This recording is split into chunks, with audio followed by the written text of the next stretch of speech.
Bonjour, mes grands-parents. Et donc, on fait partie des millions de réfugiés à Aleppo, en Syrie. Mes parents, pour certaines raisons, ont décidé de se marier au Liban pendant la guerre civile. Et donc, je suis née dans une famille arménienne au Liban. Mais je ne vais pas dire en quelle année. Mais nous avons donc vécu en période de guerre, nous avons dû émigrer et ma famille est une famille très nomade qui a toujours dû se déplacer. Et donc, je me suis retrouvée à travailler donc dans l'UNHCR qui s'intéresse un peu aux réfugiés. Ce n'était pas prévu, mais ça s'est passé comme ça. Ils nous regardent, qui s'intéressait un peu aux conséquences de la guerre. Et donc, UNHCR a été mandaté pour travailler avec et pour les réfugiés à travers le monde. Malheureusement, aujourd'hui, nous avons plus de 20 millions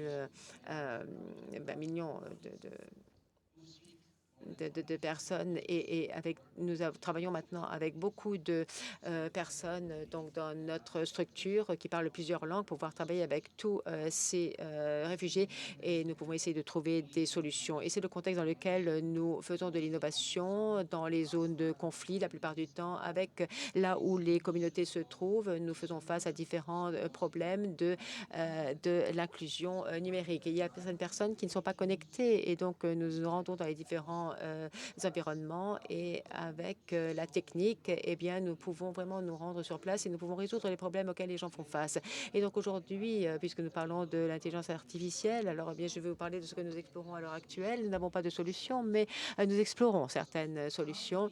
Et donc, comment est-ce que nous classons donc l'utilisation de l'intelligence artificielle dans notre domaine? Il y a trois catégories dont nous parler et donc des actions d'anticipation. J'en parlerai plus par la suite. Et ensuite, nous essayons de comprendre également les besoins des différents réfugiés de manière à pouvoir mieux les servir. Et puis un exemple que je voulais vous donner, donc peut-être que certains donc sont au courant du génocide qui est apparu dans les 90 et pour les autres, vous avez peut-être entendu parler de radio Milcolling, la radio qui a été utilisée donc pour perpétrer le génocide. Et donc, par la suite, les réseaux sociaux, nous utilisons pour la détection, mais pour les différentes situations, les différents problèmes au niveau, donc dans la communauté réfugiée.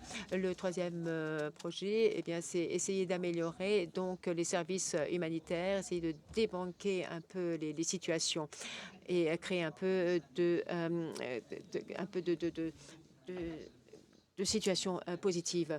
Et donc, nous essayons donc d'utiliser différents outils pour pouvoir mieux servir nos collègues. On utilise donc l'intelligence artificielle de manière à ce que les réfugiés puissent avoir un meilleur accès aux outils financiers et nous essayons d'améliorer donc l'inclusion des réfugiés. Alors, ce sont les trois catégories. Je n'ai pas trop le temps, mais je vais rapidement plonger dans le vif du sujet. Et donc, un des thèmes, c'est notre système donc d'anticipation.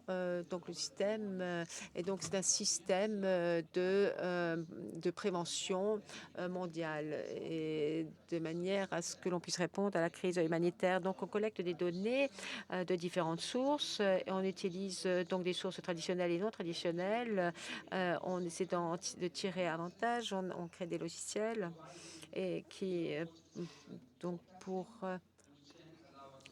nous permet d'être mieux préparés à répondre aux situations. Et donc avec ça, eh bien, nous travaillons avec la Fondation Leader du Luxembourg et nous sommes soutenus par le gouvernement qui est liste et donc l'Institut.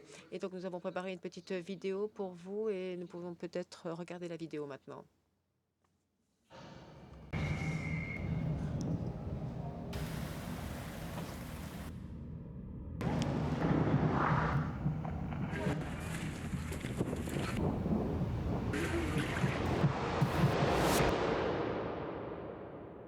Kitu inatuma mimi nahama ni mai yenyewe ilijitoka. Nous sommes obligés de bouger à cause des inondations. L'eau donc a monté et nous sommes une famille de 10 personnes et nous sommes des enfants également qui sommes dans les écoles également.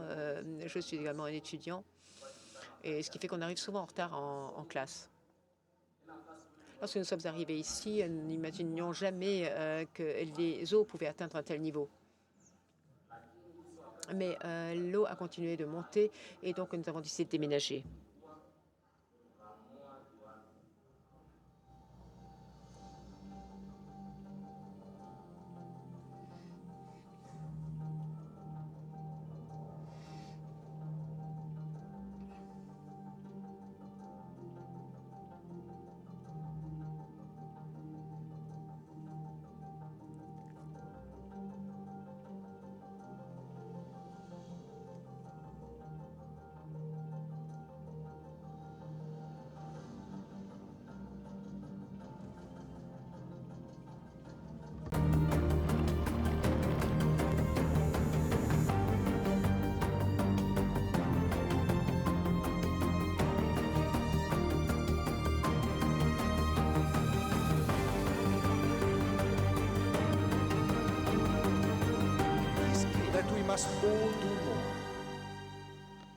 Nous devons tous faire plus. Merci.